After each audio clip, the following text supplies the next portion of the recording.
we've got 5:17.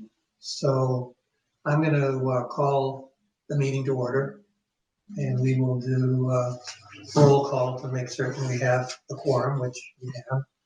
So Joe Emmerich. Here. Kate Ryan. Here. Bill Maratchak here. So we have 3 members.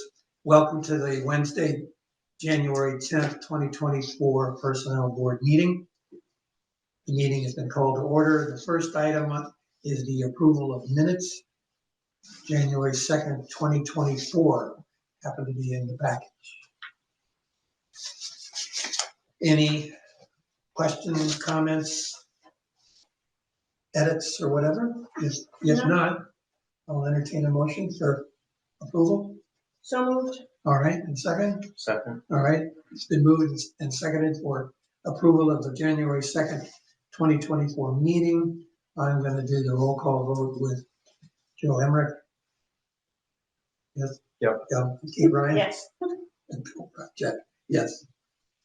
Now we have here the 2024 bylaw. Kimberly, this is the result of discussions that we had with the personnel board in our last meeting. Is that correct?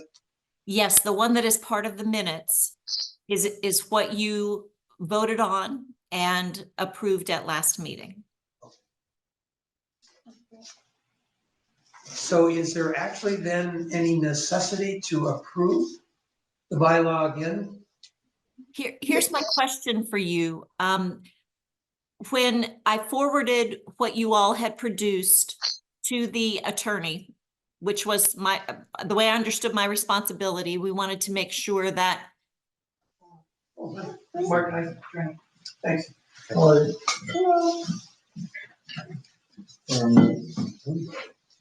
And so what I have listed as item number 5 for you this evening is the attorney's suggestion based on your last approved bylaw. She made one recommendation. And if you want to go to that now. Yes, let's do that, please, Kimberly. Sure. I'll direct you then to page, it begins on page, where are my page numbers? Oh, page 15 of your packet. And there in section E, under section 2, item E, you all had done a parenthetical.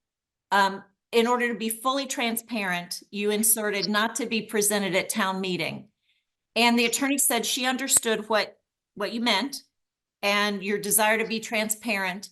She's suggesting that rather than putting that in a parenthetical at the end of that paragraph item E, she's making it a complete sentence. Any revisions and or updates made to non-wage personnel provisions shall not be presented at town meeting and will take effect by vote of the personnel board.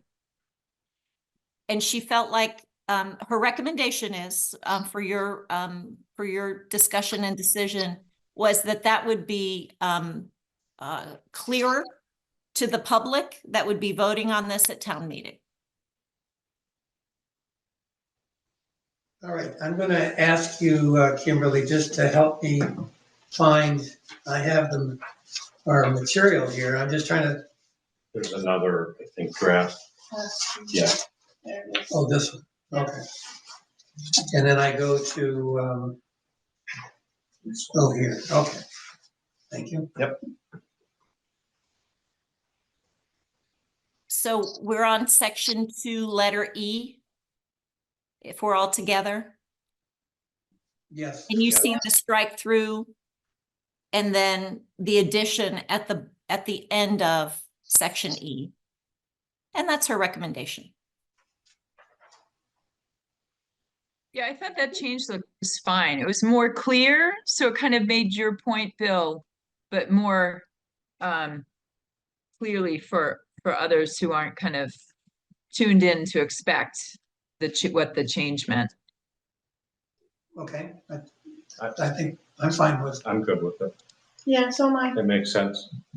All right, so I guess what we need to do then I is. have Oh, a yeah. question about F. the next section, which we included language excluding section 2E above. And I'm wondering if we need that language anymore, given that it's clear that that won't go as an article, the non-wage provisions Hmm. won't go. That's an interesting point. Suggestion.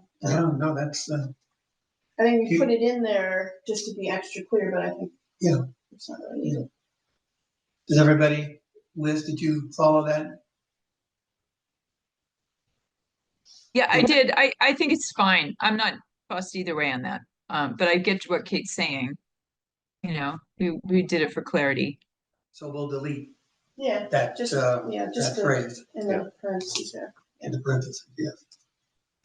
Okay, so I think then we're at a point of being able to really have, with a lot of people's help, a document that we're comfortable with, been vetted by the council. And Mark, I don't know if you have any comments you want to make or. I just want to thank you. I think you've worked hard on it. I think it's ready to go. Good, thank you, thank you. Yeah, we achieved the goal, which was, that's always important. All right, so, but we do need though, I think, to have in the record a motion to accept the document, I don't know how we're gonna refer to this. It's draft 3, I guess. Sorry, guys. We are well into January now. Is someone else has raised their hand for minutes for today? I can do it. Okay. Thank you, Kate. I can come back, right? I don't have to take notes. I can watch it. That's what I'm gonna do. Some of the other committees that I've been liaising with are, because their meetings are recorded on Zoom, one of the features of the town's Zoom account is that a transcript is created. It's far from minutes, it's far from perfect, but it is available. Usually the staff person that's handling the Zoom recording can give the clerk or a member of the board a link with it that's password protected, and some committees are finding. Also, I think some of the meetings are set up in a way that a transcript actually gets emailed to whoever is listed as a host, and that emailed transcript can also be used. So some of the committees are experimenting with using that as a way to, jumpstart the minute creation process. So I encourage you to try that Yes. if it sounds good to you. So, thank you, Mark. I think it makes good sense. Now, do you know who are you gonna contact, Kate, or is this? I'm not sure. Should I contact Kimberly? Probably not Kimberly. Usually it's the administrative person of the Yeah. department associated with the committee, so I'm not sure who Would it that be is Magnolia? in HR. Or, You know, I'd be happy, Kate, to take that on because I think we probably work through Shannon in the town manager's office, but I'll run that down for you and let you know. Thank you. Then we can, once you run that down for us, then we can carry forward. Thank you. Thank Yeah, you. I had occasion, I missed the select board meeting, the January 2nd one, so I saw that recording and it kind of works the way chat does on YouTube. It sort of shows you who's saying what as it's being said That's when you're amazing. watching a recording. So it's kind of nice. All right, so I think though we're still in a position to entertain a motion to approve draft 3 with the additional deletion, Kate, that you mentioned. I can do it. Okay. I move to approve Personnel Board Bylaw Draft 3, including Town Council's revisions and amended Section F. Okay, thank you. Second, Second, so all in favor, Liz Cobbs, Aye. Bill Emmerich, aye. Kate Ryan, Yes. and Bill Marachek, yes.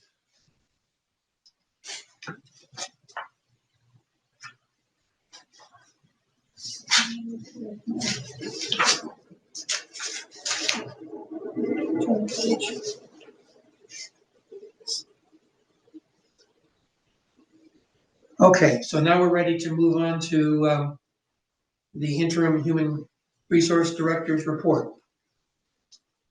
Well, good evening, everyone. For my report this month, I wanted to provide you with the regular status hires and terminations as we've agreed on a monthly basis.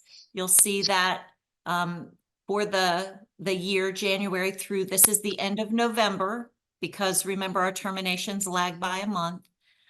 We had hired 40 regular full-time employees, and we had seen exits for those as indicated, 42 regular full-timers and 4 regular part-timers. And very proud of the work that we've been doing on filling vacancies and making sure that we are fishing in all the necessary ponds and making sure that we're using our diversity websites as well to get a very full slate of candidates. Since this time, we have also filled one of our key finance positions, and we have an offer out for our recreation director that's been accepted. So we're looking forward to having those key roles filled and helping Jess in particular fill out her areas of responsibility. All right, thank you. Any comments? I have a couple of questions. Or sorry, Kate, was that you? Go ahead. Please, Liz, go ahead. Well, so a couple of things. First of all, the recreation director, that's a great find. I think since I'm now trying to sort out camps for my daughter for the summer already, I'm assuming that it's timely for a recreation director to come on board. Is that the kind of role? I mean, I read through the job description, but I think that's the focus, right? Is like the Concord Rec. Is that it? Yes, the recreation director oversees all of recreation. That includes all of camps and programming. It includes the BD Center, etc. It is the buck stops there with the rec director, and that person reports directly to Jess as the assistant town manager. Great. Well, yeah, great. Congrats, because I know that it's already panic time for signing up and waitlisting. Kate, you're smiling. I think Yeah. you're probably there. We are beginning, certainly beginning the process for summer seasonal hiring. And that is a huge undertaking here. All Okay, right. and then I had another question. Sorry to keep bouldering through here, but with the light plants, right? So you're down a few, and if I understand correctly, there's you know, with the storms and everything, I guess there's been conversation around that I've heard in the, you know, in the public.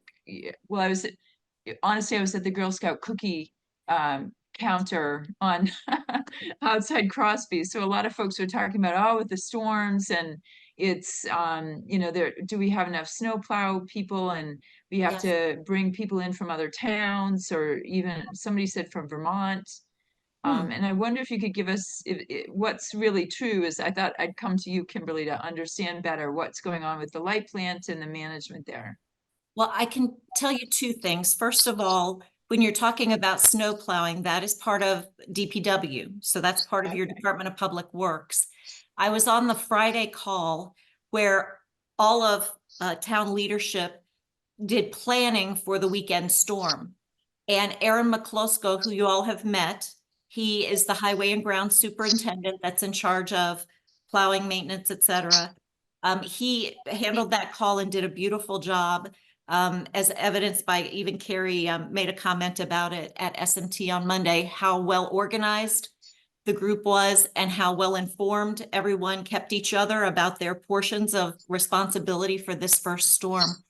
And I will say that Aaron made a comment on Friday's call that this is the first time since his arrival that he's been fully staffed. Oh, that's great. And so he is fully staffed for plowing and so forth. Now, that's not to say they also have contractors that they use when necessary. And so he said his contractors were on alert as well, should they be needed.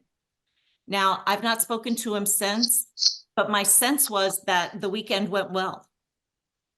I don't know if That's you all terrific. have different information. No?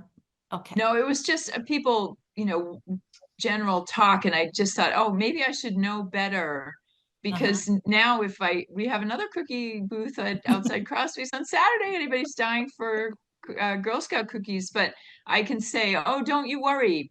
We've done a great job to staff the snowplow folks. So thanks for that update. Thank you. Thus far, all systems are go. Yeah. All right, thank you for that. I just wanted to, a couple comments about the dashboard where we're at right now, which is wonderful. We didn't have this, a year ago. Probably, when you came, Kimberly, you were able to start to gather this. But I'd like to sort of raise the bar here going forward in terms of, number one, looking to see if we can't add turnover information, data, statistics that go along with this. And in comparison to, now this is a stretch now probably, and in comparing it to a year ago or a period in the past, so we can get a sense as to the movement of, let's say, turnover. I think there's an opportunity here for additional data for the dashboard to have vacancies, open vacancies at a particular point in time, which I guess would be whatever point in time the report is about. But I do think that also might help provide some transparency to the community, to the citizens, to us. And this, in no way are my suggestions to take away from the positive result that we have so far. We've made lots of progress, but I'm approaching this from raising the bar and to, just to strive for something that perhaps is even more meaningful. So yeah, I completely agree with you, Bill. Next month will be the end of the end of the calendar year, and we'll be producing the more robust report for you, which does include turnover. And so we'll be able to demonstrate, if you'll recall, we agreed we were going to do every 6 months a more robust package that had gender, race, it had the compensation based on diversity, and how we're doing along with that, as well as more detail around the number of people in each of your departments, as well as the turnover by department. If I recall correctly, may have been total turnover, it may have been turnover by department. But our goal is to do that twice a year, because I think, Joe, you had made mention, it doesn't change that much from month to month. So we should probably look at that maybe semi-annually. And so you'll have that next month. In fact, Terry and I were talking about it just recently, that we need to be prepped and ready, because it does take some effort to pull all that information together. And I also hear your comment on vacancies. That's something that we're working very diligently to pull together so that we have that information available as well. I think that, thanks, Kimberly. I think on every 6 months, that makes a lot of sense to pull all of that data. On the monthly, though, I wonder if one of the things, at least for me, that would be helpful is knowing what the head count is on these resignation as well as hires, just to put into perspective when you're looking at something like Human Services as an example. We've hired 4 and had 8 resignations, which looks like a lot of resignations compared to the other departments, but how many employees work in that department comparatively? Maybe there's an easy way just to show that on this in percent, or at least out of a total. Absent that, it's hard to know, is this really good, really bad compared to the rest of the departments? Right. Yeah. I'm concerned, one thing in trying to recognize limitations and resources is that I think we have to be really comfortable with the value that we're getting from this extra effort is enough to have that extra effort, because it's that extra time and so forth effort is taking away from something else. So I think we constantly have to check in on value gained as a result of effort extended. And when there's an imbalance, then I think it's reason for applause. But I'm only pointing this out as a concept, I guess, of what I think we have to be thinking about. You know, I think the benefit on the monthly report of the percent style is if you don't have engagement data or good way or exit interview, I'm not sure what the town does from that perspective, but this would at least give you an insight into, Mhm. you know, if 7 or, you know, most of the departments are running out of, I'm making it up, a 5% turnover rate, and you have one that's an outlier at 10 or 15%, having that, simply looking at the headcount data will point you in the right direction of where you may need to have a conversation with a certain group or not. Yeah. And it's not to point fingers, it's to help the employees and kind of understand and root cause where the town may go to look into some things. I think, you know, the last comment I've got here is that there may be some benefit, maybe not, to separate out the union versus non-union departments. Because I think that we are responsible on the personnel board for the non-union. And I think it may be you have two different levels, two different classifications, but then you could group them together.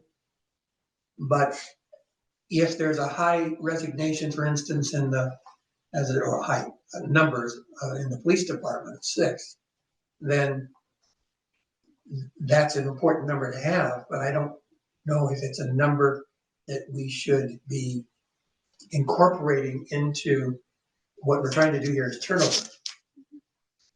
So my point is, which I should start over. The point is that maybe we should separate out union from non-union and have them combined. I don't. Anyway, any other comments or thoughts about that particular? I mean, that's fairly common. I mean, I've seen that in where I work to split those groups up. And in some cases, not only go by year, but also by location or geography. Right. As a practical matter, the union workforce tends to also break down along department lines. For example, you know, the firefighters are basically, so if you're talking about the fire department, you're talking about a union group. And many of the departments are either or, and not too many are really mixed. Yeah, in fact, is there a mixed organization in There are this? some that are mixed, Okay. but Mark is right that typically, like Highway and Grounds has a union. Now, they do have some non-union employees as well within that group, but it's largely union, as are Fire and Police. But the library, as an example, has some union employees and some non-union employees, I believe. And I was thinking of one other. I think it just deserves a conversation as to what makes the most sense. And I'm not, I don't have a strong opinion yet, but I do think it's worthy of a conversation. So that I think can be noted in the minutes, or will be noted in the minutes, you know, something to think about going forward. Okay, so. Sorry, before we go on, I just wanted to circle back to Joe, your comment, which was that with a bit more information, we can have signals, right, through this monthly data that can help us understand how employees are faring in different departments, right? And that was something I was trying to think of a way to bring that forward in terms of, can we, in our minutes in particular, I think is a good place to state why we have this dashboard. And one is that just what Joe stated, that we can, you know, as a personnel board, that one of the roles we play is to, you know, encourage, first, Kimberly, you said strategic use of various sites for looking for folks. If the DEI component comes through twice a year, that's also part of the scope of where we should be encouraging and supporting with knowledge outside of that. So that could be one of the goals that we have with this data.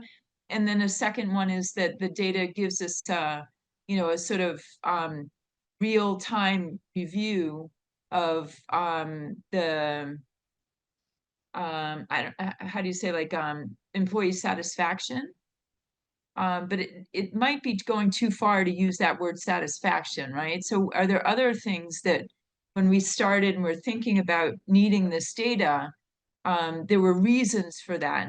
And does anyone have any other thoughts on what those reasons might be and where we might want to clarify them?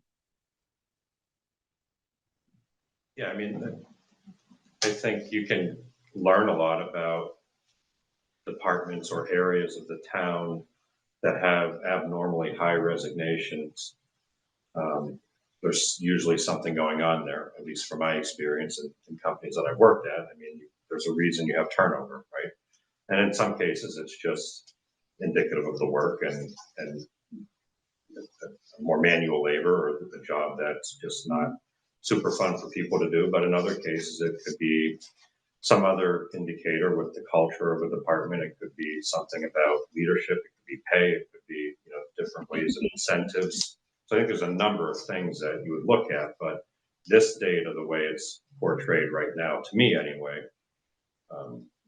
doesn't tell the whole story without the total head count, which I think would give you more perspective on how high this turnover actually is.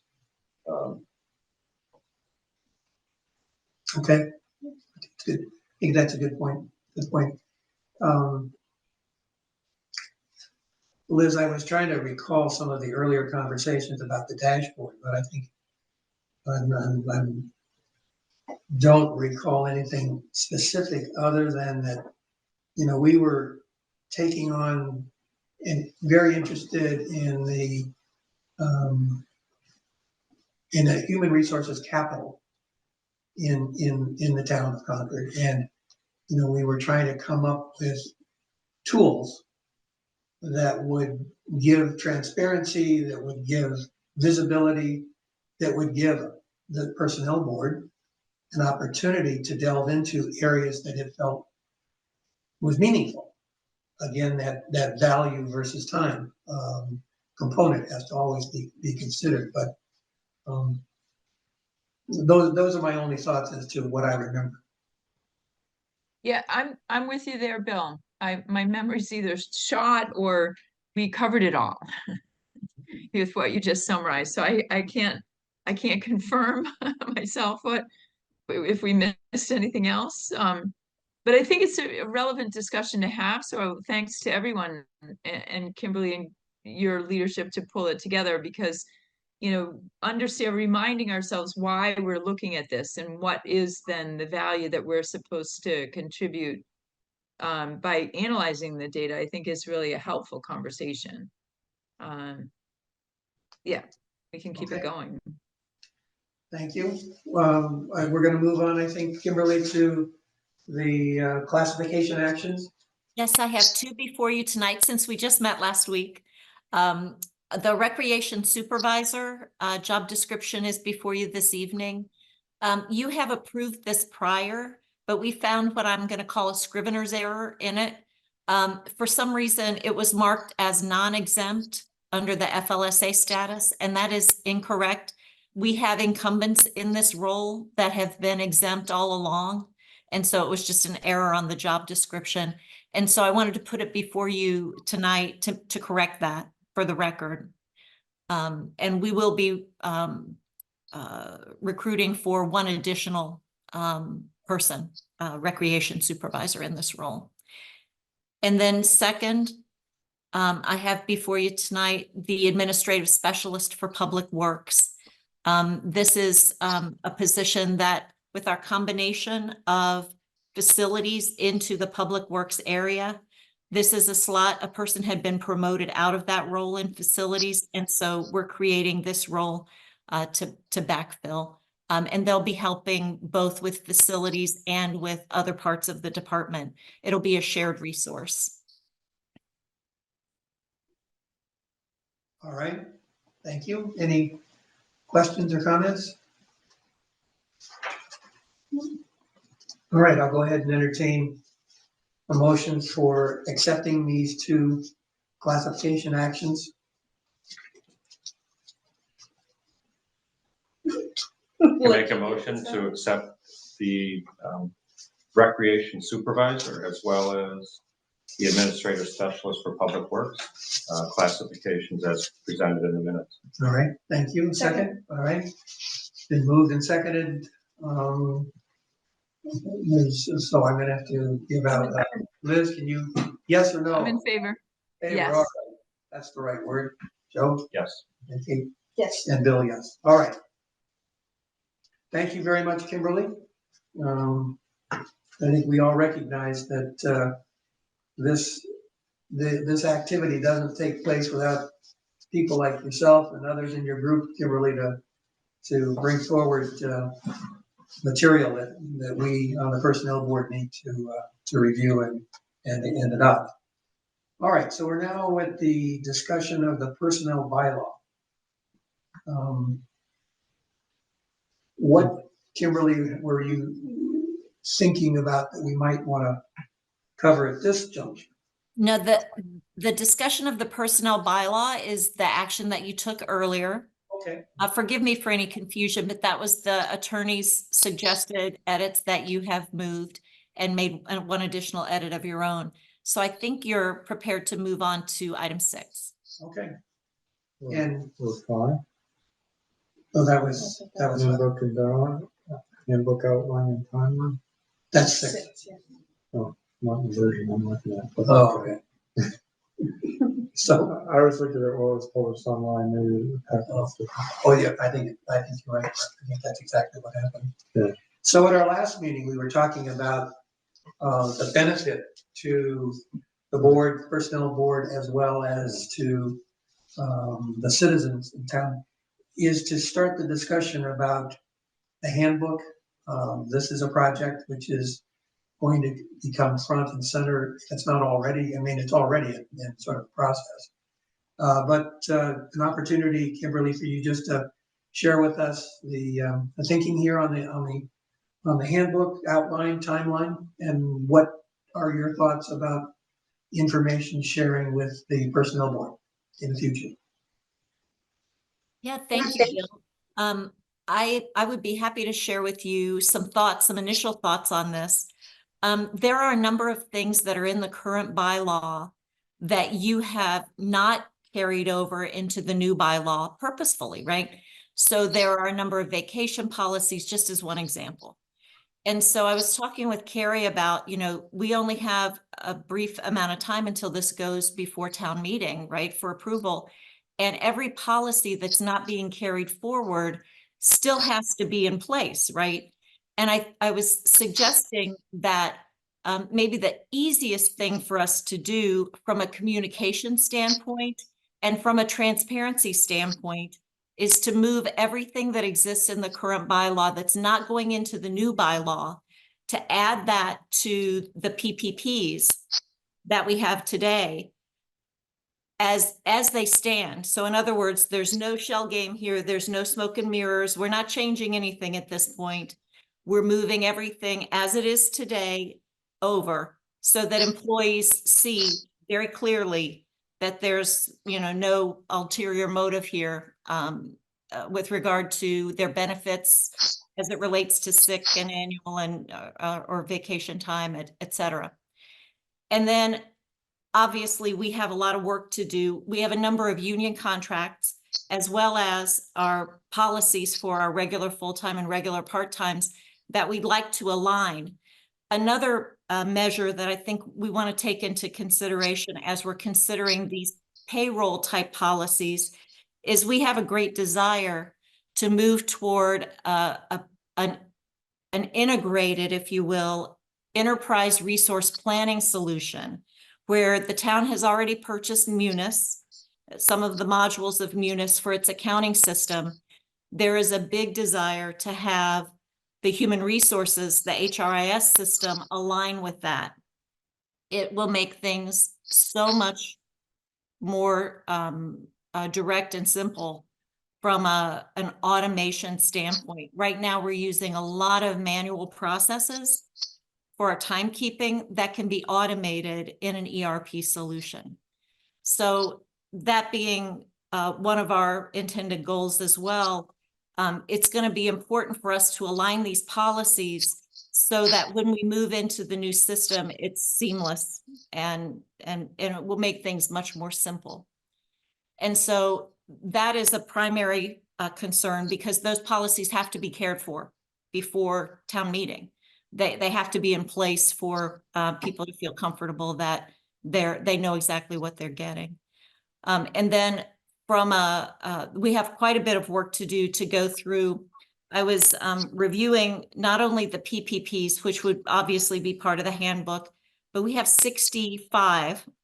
One's missing. I don't know what happened to it, but so they're numbered 66, but there's one of them that are missing, that are APPs. And of those, about a third of them are personnel related and look to me as if they might benefit from being in part of the employee handbook. Things like, I'm going from memory, so forgive me, but things like internet usage, use of town property as an employee. There are 3 or 4 APPs that have to do with conflict of interest. And so my thought is that anything that has to do with our ethics or a conflict of interest should really be probably all in one place, right? And so those are some of my initial reactions. The size and scope of this is going to be great. And I think we kind of need to handle first things first with regards to the policies that are being not being included in the bylaw, and then move from there. So I'll take a breath there. That makes sense. So I have a first question, if it's okay, Bill. Yes. So that prompts me to think of our communication to employees about the change in the bylaw, and we do need to do that, but it sounds very clear that that would have to take place with some plan that's clearly able to at least lay out the plan about the handbook and the PPPs, so that we can show that transparent transition as you described it, Kimberly. I agree. Is in And terms of last time, I think we talked about doing it by email, but I'm not sure if that's sufficient. Bill, sorry, I interrupted you. Maybe you were going to comment on the same thing. well,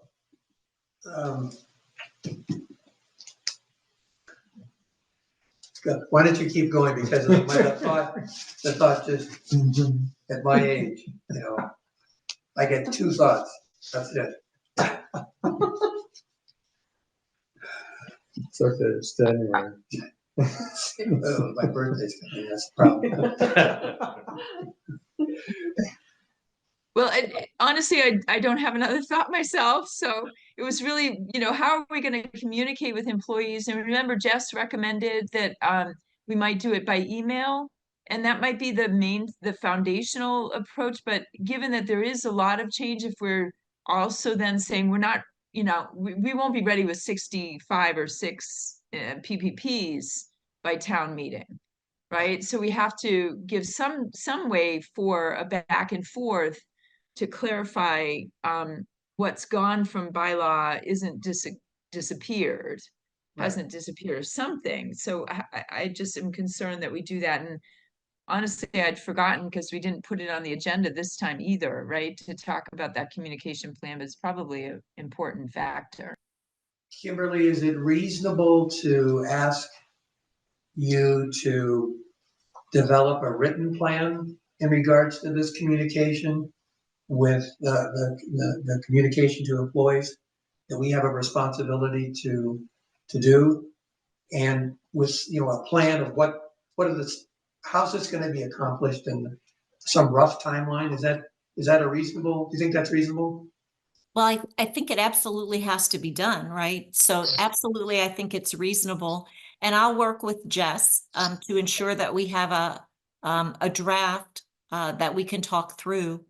Obviously, we'll want the town manager to be comfortable with that as well.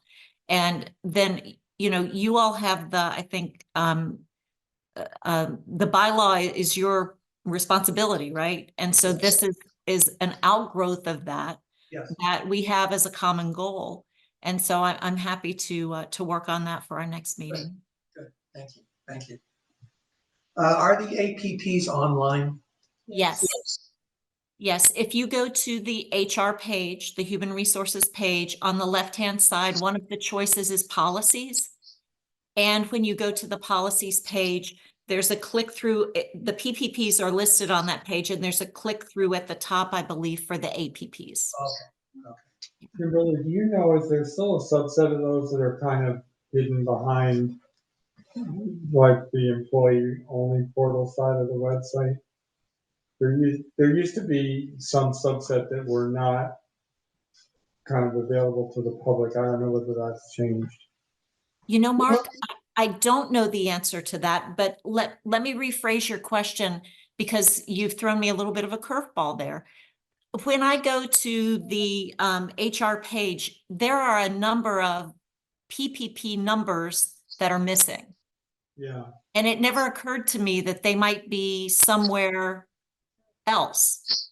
In fact, I think when I read through, and it's been quite a while now, but when I read through the Personnel Study Task Force, I think part of their issue was that there were ones missing, correct?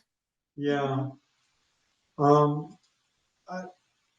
Right now, I can't quite pull up for myself, but somebody like Marie or maybe even Karen Brockoven might know what was in which place, because there did used to be an employee-only portal, and it had a few IT policies and a couple of other things on there, and I just don't quite recall exactly how to get into that anymore. It's probably a good thing you can't get into. Well, yeah, I don't even remember where it was, let alone, I've yes. made a note to check with Marie or Karen Bakoven, and happy to do that. This is very helpful to, Yeah, it could be where you're missing PPPs are. one other question I had, Kimberly, in regard to the goal of the HRIS system being a part of Munis. Yes. Mhm. Okay. So has that been budgeted by the town for that particular module, or is that to be budgeted? I think that will be to be determined. You know, we've just hired a new CFO who's been with us now about 60 days. And we've hired an additional person that we found through the CFO search, who is I will call her loosely a Munis expert. She has done 5 conversions for municipalities to Munis, which is more expert than me. And this is something that we have talked about with Jess's arrival. Jess has been part of those communications as well. And some of our, you know, we are keeping everyone's vacation schedule on paper right now. Right, yeah. And so a lot of that is, you know, the honor system, which, you know, I have no reason to believe is being taken advantage of, but that the system today, when you ask for time off and time off gets approved, it's clean. You don't have to rely on paper. It's well integrated into the payroll system. And so that's really what we're shooting for, is not just time off and timekeeping, but payroll as well, to be in a much more automated fashion than what the town has been able to do up to this point. And I did kind of find a way, if you are on the website and you use the navigator, go under the How Do I drop down, one of the options way on the bottom right of there is employee only. And there's HR, human resources information, IT information, and website guidance and best practices. And if you click on the human resources, then it asks you to log in, which of course I can't do anymore. That's where to find it. The question is, what happens when you open that magic door? What's there? Yeah. Does that make sense, Kimberly? You know, I pulled up the web page and tried to follow along with you, Mark, and I think you were a little faster than me. Okay. So forgive me, but could I ask you? Where it says government services, residents, visitors, and how do I? Uh-huh. choose how do I, and then you see in the lower right-hand corner of how do I, employee only, that's it. How do I? Yeah, and you see how then it says employee only in the rightmost column at the bottom? Yes. And then there's a link there for human resources information. Yeah. There used to be some policies and some other materials for employees underneath that, once they log in. That was very helpful. Thank you. You're welcome. One observation I have in terms of the discussion, we were talking about the budget and what was it, it's to be determined is really the result of that conversation. But, I think we have to recognize that there's a lot of competing entities for funds in this town. And in my experience, in private industry, the HRIS system was always sort of last. That, you were able to get along okay with, with what you've got. And you don't need you don't need to have a fancy car. So I'm only pointing that out as that we, as a personnel board, may need to lobby for this. And it may be a tough road, but You're not getting any disagreement from me. okay. I think we have some good talking points with paper-based is where we are. That is so far behind the times. I think it's dangerous. Well, Well, I and think, yes, I'll agree with that. one of the benefits of having an integrated system too is when you're doing budgets, the salary line for your budget, we all know it's 85 or more % of your costs. And so having the ability to just pull all of that into the budgeting software would be a huge time saver and, provide more accurate data as well. So there are a number of reasons. If you want talking points, we can help you with that. Right, Kate? Yes, absolutely. We're still on paper too. It's not fun. I did have a question about the sections in the existing bylaw that we're talking about moving into the PPPs. Did you have a recommendation or thought on how you'd want to approach that? Were you thinking of sort of creating individual PPPs for each section, or just bringing it over as a whole, just so that it memorializes what's currently there?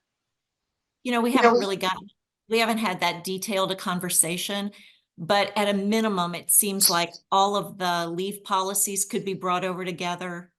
And, each of those sections, if you will, or topics could be brought over. And if we do them in the same order, then I think it's transparent for employees that there's no there, it's all being brought over as it is to me. And I guess one other question I had is that my understanding, and Carrie had mentioned this, because when I was working on the bylaw, I was confused as to why we had PPPs and APPs. And my understanding is that the APPs apply to everyone, regardless of whether they're in a bargaining unit, and the PPPs only apply to non-union. Is that correct? So is this the goal, to try and even that out so that you can sort of tie in some of these policies into bargaining agreements? I know that's a much bigger project ask, but We're at the very beginning of this. And so I don't know that any final decisions have been made, but I do understand the PPPs and APPs to be exactly as you stated. And so if I'm an employee of the town, it's important that I understand which portions of these rules apply to me and which ones don't. And so I think we've got an opportunity in the handbook to make that really clear. I'm not sure exactly how we'll do that off the cuff, but I think this is our opportunity to do that. Those are really good points. I mean, I've learned two things tonight. I learned a third when I go home. So we're still got number 3 to go. But that's very helpful to have that kind of understanding. Okay, any other comments around the topic of handbook outline timeline? You know, Bill, if I may, I'll just mention one last thing that my understanding is that the PPPs are items that have all come before the board, the personnel board, for approval. And that APPs are approved by the town manager. And so I think it's going to be really important that when we do the handbook, that everything that needs to come before you as a body for approval is very clear as well. So that someone asked before, and I don't know that I answered this question, that how are we going to keep you up to date? You're going to be required to approve, you know, everything that slots over. If we create a handbook, everything that comes from PPPs into handbook, you'll have to see and understand and approve. And so we're going to be working closely together on that initiative. Good, agreed. Okay, if there aren't any other, I don't know if we have any public comments. I guess we don't even have any. Just one quick question. I know the annual town report is coming up. Have you guys figured out how to get your input ready for that? That's a really good question. You know, I actually mentioned this. Bill, I know you and I had this conversation, but Liz, I can't recall if we did too. I was invited to draft the board portion of the report for Jess for her review. And I asked Bill, I know, and Liz, forgive me, I can't remember if we were all together or not. As co-chairs, if you guys would look at that and bless it. Now, I understand you may or may not have had the opportunity to do that before, but you know, for the year last year, there was a portion of the year I wasn't here. So I went through, because this is you know, coming up due, I had gone through the first 4 months of the year where I wasn't present and read through your minutes to see what was out there that needed to be included. And once I have a draft together, I would really appreciate you all being willing to look at it and make sure I haven't left anything important out. Sure, we'd be really happy to do that. No problem. When do you anticipate that would come for our review? Shortly, Okay. in the Okay. next week. Yeah, I think the call for photos of the boards, because that's one of the things they usually try to do is the 19th, but it's kind of the softest deadline. Yeah, you don't have to put in a picture. You don't want to. But sometimes people do a screenshot of the Zoom, or sometimes Oh, interesting. you know, anyway, but usually it's just a list of who's on the board. Right. But anyway, I'm just sort of polling the committees that I watch to make sure that somebody's got it, and I didn't see it on your agenda. Thank you. Well, if we can all come together next month, is that too late to snap a shot of us all in person? I doubt it. All right, well, let's do that then. Okay, that'll be the first agenda item. Yeah, the So- report was designed and laid out in February and March, and then it's supposed to be printer ready by April 5th, so that's why it's, Okay. yeah. All right. I guess we're ready to move on to item 7 on the agenda, discussion of personnel board charge and timeline. Really the only thing, my one question is, where does this particular draft reside? Is this a document that's on where does it reside? I think it's in the minutes from earlier. So, It must have come from that. I didn't turn this in as something, but I'm sure I have a copy of it as is it well. a Word document that's accessible? Yeah, it's just a Word draft. I should put draft underneath it, I guess, but Well, the only other comment I have is that I think it would be helpful in a footer to have the date. yeah. Since there's nothing here that references that this is the last one, or this is, I've always found dates and footers to be helpful to make certain you're looking at the correct version Otherwise, it's not helpful. It's a waste Love of that time. idea. So But why don't we update it tonight or take some comments and then that'll be the first one. Put a Okay. date on it and a draft amount. It says draft at the top. I know this is the font that I use, so I'm sure that I have it on my computer somewhere, but other than that, let's talk about the next steps with this document. Yeah. We essentially have agreed that this is the charge. So this needs at some point in time to be presented to the select board. That can be done obviously electronically with, with an attachment. Maybe Mark can help us here a little in terms of what makes the most sense. Or we could ask for some time on the select board agenda, which we said the last time we were there that we'd like to come back and to be included on the agenda. There's so much going on, however, again, it's whether there's time and the value of what we're asking for time versus others. So, Mark, any thoughts in terms of what's the best approach to get this to the select board? I would start with, maybe some housekeeping to just sort of eliminate or streamline it to reflect your understanding of the bylaw that you're going to pass. I would refer to it as a charge, not a charter. Just, I'm not sure how charter snuck in there, but it's the title on it says charge, but the footer says charter. I guess is what I'm reacting Right, to. yeah. And think about this a little bit more as kind of the tactics and the goals, recognizing the bylaws in place. In maybe just stepping back for a minute, for boards and committees that are sort of created by the select board, the charge really is their marching orders. It's like who it is, what they, but there's a lot of things that are already covered in the bylaw.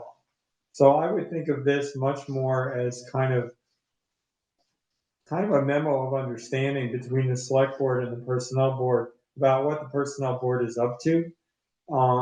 Because you're already, the personnel board is already in the town charter, and therefore it's going to exist. It's not like it's been created by the select board, and it could be a little bit more streamlined and oriented more as a sort of bilateral. This is what the personnel board is intending to do for the town, and give the select board an opportunity to also input. So I'd like it to be sort of your proposal about, this is the direction, for example, focusing on employee retention, understanding recruitment patterns and turnover, those kinds of things, and helping to streamline employee communications around policies and procedures and handbooks. If we understand those, give the select board, I would take it back to the select board and have it distributed in our packet with and ask for any select board member who feels like there's some initiative or goal that they would like personnel board support in to also weigh in. And then once it's kind of passed back and forth between you guys and looked at it and you're happy with it, and we've had a chance to discuss it and weigh in, then I think we basically sign it, you guys sign it, and that's the charge for however long we think makes sense to use that charge. Okay. That's very helpful. The only other addendum I would add, Mark, is that I thought that we needed to be thinking about a communication that the citizens could sort of look at and say, this is what does the personnel board do? Yeah, And that one of the objectives is that the charge. that's fair. I think part of that could be accomplished by making sure that the charge does say the personnel board exists as a result of the town charter and is governed by the personnel bylaw. So there's a pointer to that for those people that happen to be come across the charging documents first. One of the things that again, on the website, when you're looking at government, there's a whole consolidated book of charges for all of these 60 odd committees that we have. And so people often go there when they're trying to figure out, hey, what is this board really supposed to be doing? And so it's good to reference out, but in my sense is that this charge is repetitive to a lot of things that were in the bylaw, and therefore runs the risk of being in conflict with that. And so I would urge not repeating that, but just point to the bylaw and say, governed by. An example of another committee that does that is the Historic Districts Commission zoning bylaw, points to, or the Historical Commission points to the Mass General Law that enables historical commissions. And so it's not duplicating that. It's trying to say, okay, Concord's spin on it is it's so many people on it, and it has these terms and whatever else that we need to do to locally implement. Yeah, I appreciate that. Not that I disagree, it's just, Yeah. if I'm a citizen, Mm-hmm. I'm not gonna, I don't have the time to go reference the personnel bylaw. Right. And so Mm-hmm. it would seem like there's some, I'd hate to create another document. That's the thing that just, but anyway, that's my concern with, Mm-hmm. Well, I was, One way, oh, sorry, Kate, go ahead. well, I was just gonna say that I think, now that we have a bylaw in, moving forward, we have a draft, a really solid draft. I feel like we do need to revisit this, because I agree. My understanding of the charge was really, we're writing our bylaw with very broad terms. These are kind of broad strokes of who we are, what we do. And then in the charge is really where we're gonna kind of flesh that out so that we really understand what that means. We're kind of interpreting the bylaw in an SOP, a standard operating procedure, or something like that. So I think this does, I agree, I think it does have some duplication, and I think we do need to do a little more work on it. well, I think that's a very good point. And my suggestion is we put that on the agenda as an item to start the review again. So I'll raise my hand now that I'm not taking notes. I'll compare our more or less final bylaw with this draft and highlight where there might be overlap and clean things up, like what's in the footnote, et cetera. Taking what we've talked about here so that we have a little bit to go on. So we push it forward before next month. Because I think, with this and then putting that with the PPPs, I think the charge would sit with that too as part of the handbook, no?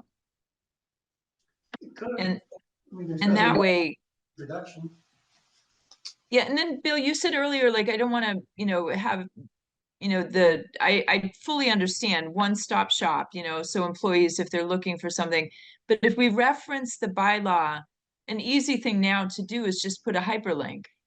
So if they're reading it online, as the handbook is supposed to be, right? Then we can easily say, see the bylaw, here it is. And then they can click on it if they want to, and if not, but just, to ease your mind that we'd be sending them on another wild goose chase. If we get it all streamlined so that it's connected and the hyperlinks work, then that might be a nice. My concern was more, I think, related to citizens and what their view is of, what does this organization, this board do, and That's why we need that nice picture with you in the middle, Bill. So they'll look at the picture in the town report and say, oh, this is a good group. That's right, Bill, he'll explain it to you. yeah, well, maybe that's my entree into the pods, being able to have a show. Okay, any other comments about the draft, the personnel board charge, sorry? No. Okay. I forgot to mention that Pamela Talbot will be resigning from the board. Certainly she's been valuable, and we appreciate the fact that that she served and was very, forthcoming with suggestions and ideas and so forth. But the scheduling, her schedule, travel, and our needs going forward just is necessitating that this is probably makes the most sense for everybody. So I do want to publicly say thank you to Pamela, and we appreciate her, and we will now look for a fifth member. I want to thank her as well. And, the best source of recommendations for people who might want to fill a role here is usually the folks that you might know who have some expertise and happen to be residents and willing. So if anyone has any suggestions, it falls to me to recruit for another member of the board, and I'm open to any suggestions that any of you might. Thank you. Thank you, President. All right, I think I'll. Mark, sorry, just one question. Is there a set of volunteer cards that we could look through as well? I mean, for Well, certain skills or? I will ask Shannon to pull a list and see if there's anybody in the database who's already volunteered for personnel board. Probably not. So that, of course, anybody that is interested, one of their steps would be to fill out a volunteer card. But usually what we've found, particularly for this board, is that you need to ask somebody to volunteer. Oh, Again, we need that picture out there. They're gonna want to join us. we have a, I don't know how you guys all got here, but I'm sure. I volunteered. I volunteered. Good. Well, I appreciate it. it was a notoriety of Yeah, what this board is doing. yeah. But that'll be one of my first steps, is to go find out whether we've had any recent volunteers. But it's also very useful to because it is expertise that is in demand and needed. So. All right, thank you. Appreciate that help. All right, I'll entertain a motion to adjourn. So moved. All right, Second, all in favor? Liz, I Joe, yes. Kate, and Yes. Bill, yes.